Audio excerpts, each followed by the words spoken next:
herzlich willkommen zur 18. Folge von Swissinfo hier aus Switzerland.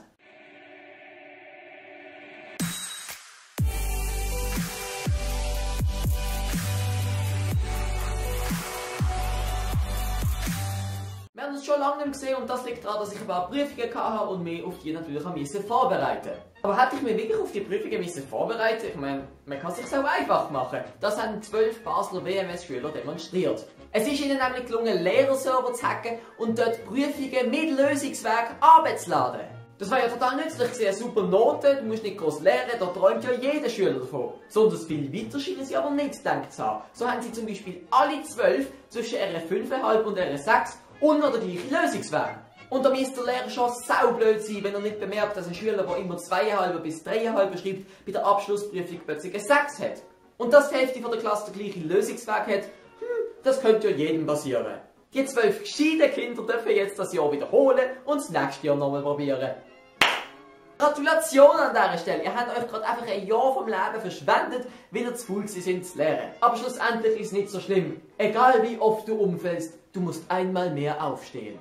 Und heute in diesem Jahr soll es für dich dann heißen Carpe Diem. Und wenn es halt dort nicht klappt, ja no, der Krug geht so lange zum Brunnen, bis er bricht. Könnte man mal jemand bitte den Maulkorb verpassen? Ich bin wie ein Lehrer. Und Themawechsel, wir haben ja noch 2 Volksinitiativen zu besprechen. Jetzt packen wir gerade mal beide in das Video, damit ich im nächsten dann eure Meinung analysieren kann. Bevor ich anfange, möchte ich aber noch etwas erwähnen. Jetzt haben mir ein paar Leute vorgeworfen, ich darf zu wenig Pro und Contra erwähnen. Natürlich könnte ich in einem halbstündigen Video jedes Pro-Argument und jedes Kontra-Argument aufzählen. Aber in meinen Videos reduziere ich mich bewusst auf die Basics, damit auch Leute, die sich nicht so für die Politik interessieren, einfach mal das Große und Ganze begriffen haben. Wer sich dann noch weiter informieren will, soll einfach die Kommentare lesen. Ich schreibe ja immer, wer mehr weiss darüber, soll es in die Kommentare schreiben. Und interessanterweise haben genau die Leute, die gefunden haben, sie wissen doch so viel mehr und ich soll das den Leuten auch objektiv berichten, gar keinen Kommentar hinterlassen. Well, ich sag mal nichts dazu. Aber kommen wir jetzt zu der ersten Initiative. Sie nennt sich Präimplantationsdiagnostiksinitiative, wenn ich das richtig verstanden habe. Und es ist ein wahrer Zungenbrecher, die Initiative zu erklären. Probieren wir es aber trotzdem. Präimplantationsdiagnostiksinitiative sieht vor, dass in Zukunft im Reagenzglas befruchtete Embryonen aussortiert und nach Krankheiten untersucht werden dürfen. Hui, ich habe es geschafft, ich bin richtig stolz auf mich. Aber wahrscheinlich hat es keine einzige Sau da draussen verstanden. Also nochmal Klartext, jetzt am besten mit einem Beispiel, wie es wäre, wenn die Initiative angenommen wird. Wenn nämlich ein Bärli einfach keine Kinder bekommt, obwohl es probiert und probiert und probiert, dann kann das ins Labor gehen. Dort werden der Frau ein paar Eizellen entnommen und ein paar Spermien vom Mann dazugefügt. Es findet also eine künstliche Befruchtung im Reagenzglas unter der Lupe statt, gemacht von irgendeinem Forscher. Das wird aber nicht nur einmal gemacht, sondern gerade viele Mal, sodass man nachher eine Auswahl hat. So wird nämlich aus den Embryonen ausgewählt, welches Kind am gesündesten wäre und das wird dann in den Mutterbuch eingepflanzt, sodass es dort wachsen kann. Die restlichen übrig gebliebenen Embryonen würden zu Forschungszweck zurückgehalten werden. So wäre es, wenn die Initiative angenommen wird. Die Frage ist, was spricht dafür, was spricht dagegen? Dafür spricht, dass man Paare, die Erbkranke möglicherweise weitervererben könnten, gesunde Kinder zu fast 100% garantieren kann. Das wird vielen Familien die Belastung nehmen und auch die Krankenkassen entlasten.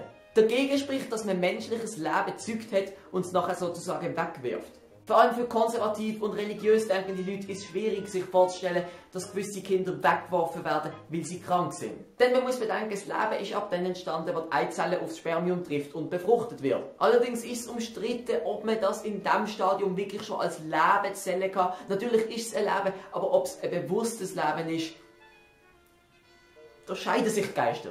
Zu dieser Initiative gibt es wie immer ein Abstimmungsvideo unten in der Videobeschreibung verlinkt. Wer mehr darüber weiss, schreibt doch einfach in die Kommentare ein bisschen mehr. Und jetzt kommen wir endlich zur letzten Initiative.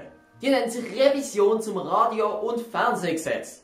Was könnte das sein? Bis jetzt ist es so gewesen, dass jeder Haushalt, der einen Fernseh- oder Radioanschluss hatte, 462 Franken im Jahr dafür im Bund abgeben hat müssen.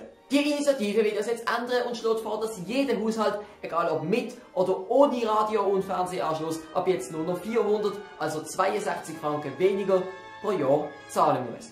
Pro-Argument sind zum Beispiel, dass Leute, die ihren Anschluss nicht registriert haben, ab jetzt einfach trotzdem zur Kasse gebeten werden und dass Leute, die über das Internet, Radio oder Fernsehen schauen, auch etwas dafür zahlen müssen. Kontraargument wäre beispielsweise, dass ein Blinde oder eine Taube natürlich kein Radio oder Fernsehen konsumieren kann und warum sollte denn der dafür bitte schön zahlen? Soweit so gut mit den Basics, ich bin mir 100% sicher, dass da Leute viel mehr darüber wissen. Einfach ab in die Kommentare und stimmt auch ab beim Abstimmungsvideo, auch das ist wieder unten in der Videobeschreibung verlinkt. Das war's für heute mit der Swissinfo. Ich probiere so oft wie möglich Swissinfo zu machen, aber ihr seht, es gibt auch einen richtig großen Abstand zwischen der einen und der anderen. Und damit wünsche ich euch eigentlich nur noch Tschüss!